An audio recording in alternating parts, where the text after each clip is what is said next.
Vaccine mandates are quickly becoming one of the most divisive and revealing political gambits in my lifetime. They are divisive because they occur entirely along the lines of political tribes on opposite sides of the friend-enemy distinction, with one side revering the jab in the same way a Christian reveres the sacraments, with that same side desiring to impose it, the way a Muslim might insist upon halal food, while the other side simply wants to decide for themselves whether the risk is worth any supposed benefit. The mandates are revealing in that they show just what state most people actually live in, which is a kind of slavery. That term packs a punch, but bear with me. I'm certainly not the first person to point out that employees are, in essence, slaves. Nassim Nicholas Taleb has made this point numerous times, but especially in Skin in the Game. Employees are slaves, and corporations prefer slaves to free men because a slave is reliable and can be controlled, whereas a free man may choose other options at any point. Like an educated Greek slave in Rome, the walls are not physical, they are built upon consequence. Imagine this anecdote, some variation of which you are surely familiar with. A person works a high-demand job in a large-scale sector. His employer or the government mandates that he must get vaccinated or be terminated from work. He either is hesitant about the vaccine's risks, or perhaps has already had the disease.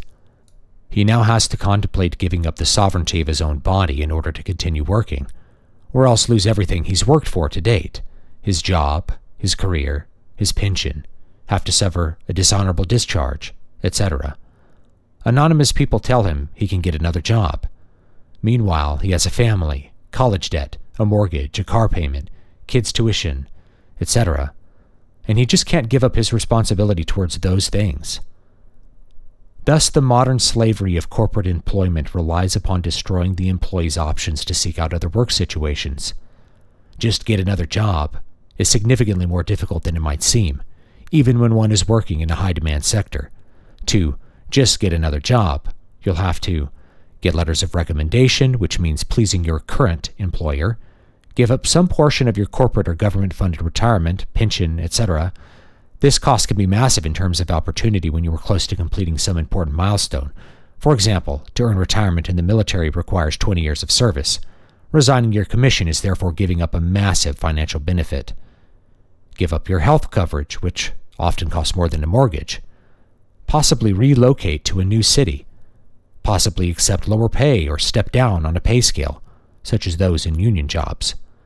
So for an employee at a megacorporation or government office to resist the vaccine mandate, he will have to not just give up a month of income, but probably lose his career entirely, as well as all the financial promises the employer has made to the employee in exchange for loyalty.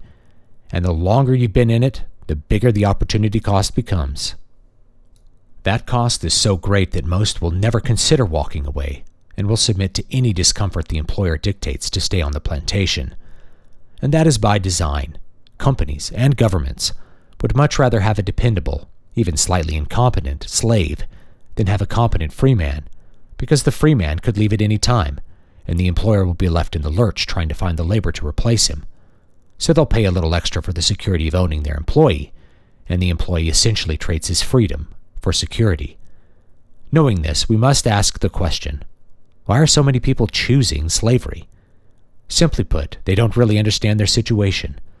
We've all been raised to accept corporate bondage as not only the natural and appropriate state of an adult, but also a preferable one to freedom. From the age of 5, we are trained to show up on time, do whatever our superior demands no matter how humiliating or incorrect, then go home and continue to work diligently to please the boss in our supposed free time. The education system was never designed to educate. Otherwise, it wouldn't be so insistent that children be grouped by age, but to push human beings into the mold of industrial workers and soldiers engaged in large-scale industrial war. It's the process of schooling that does the actual work of the Prussian model. The content is relevant only insomuch as employers need their employees to be able to read and write at a 5th grade level, and would prefer to avoid the cost of teaching employees themselves. The higher education format is much the same, just extended in a few different directions, selecting primarily for midwits with an aptitude for navigating complex rule-burdened bureaucracies and predicting how bureaucrats want questions to be answered. The ideal college graduate can read, write, and do arithmetic at a high level without taking the time or indulging the moral itch to question the validity of anything he's asked to process and synthesize.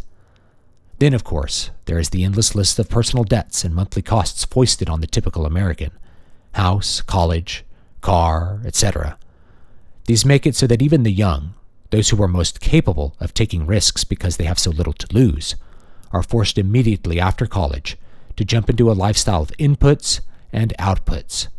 You have to pay your debts, rent, supermarket, and gas bills, and you have to have that amount of money coming in every month to cover it. That makes the employee security arrangement nearly unavoidable. This conditioning is simply procedural. Add to it all the endless propaganda a person is subjected to from youth regarding what he needs to do to be successful as an adult. Graduate, pick a career, get a job, buy a house, buy a car, etc. And the great wonder is how anyone cannot end up as a slave-like employee. But I suppose that is proof of the invalidity of tabula rasa, for some men are simply not made from such cloth and cannot be forced into the mold of a corporate cog. Now, it wasn't always this way, and more importantly, it doesn't have to be this way now. Less than 20 years ago, I was able to graduate college with zero debt, and my health insurance cost $60 a month until well into Obama's second term. In fact, it was this lack of debt, I also owned my car outright, that allowed me to take the risks I took as a young man, both good and bad, and grow into who I am. It was possible for me to work 15 hours a week doing one job, keep my costs under $1,000 per month, and spend all my free time creating, building myself up, and having fun. That option, though, has disappeared for most people younger than me, who have to service the massive debt they were conned into taking out at age 18. They need job security just to exist. Except that the last 2 decades have revealed that the Wagie has no security at all for the trade-offs he puts up with. Corporations are quite happy to lay off their most loyal employees to boost their stock half a point, and the emergence of the gig economy has killed off the remaining hopes of finding a good job for those younger than Generation Y. It has produced the first real decrease in intergenerational wealth since America's founding. At the same time, though, there is liberation in this. Just as I was able to be poor and free, other young people now might be able to.